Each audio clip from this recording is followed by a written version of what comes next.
Hello বন্ধুরা, তোমরা এই খাটটা দেখো। এইটা হচ্ছে সেগুন কাঠের খাট আছে, তো অনেক পুরনো, তাও 50-60 বছর হবে।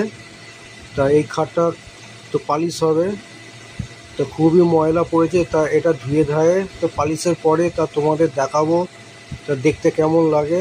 তা তোমরা ভিডিওটা দেখো। তো বন্ধুরা দেখো, পালিশের পরে দেখতে কত সুন্দর লাগছে খাটটা। তা পুরো মনে হচ্ছে যে নতুন খাটের মতো। আর এই খাটটা পালিশ করতে তা 6,000 টাকার মতো তো খরচা হয়েছে। পুরো পরিষ্কার হয়ে গেছে, যা ময়লা ছিল আগের থেকে।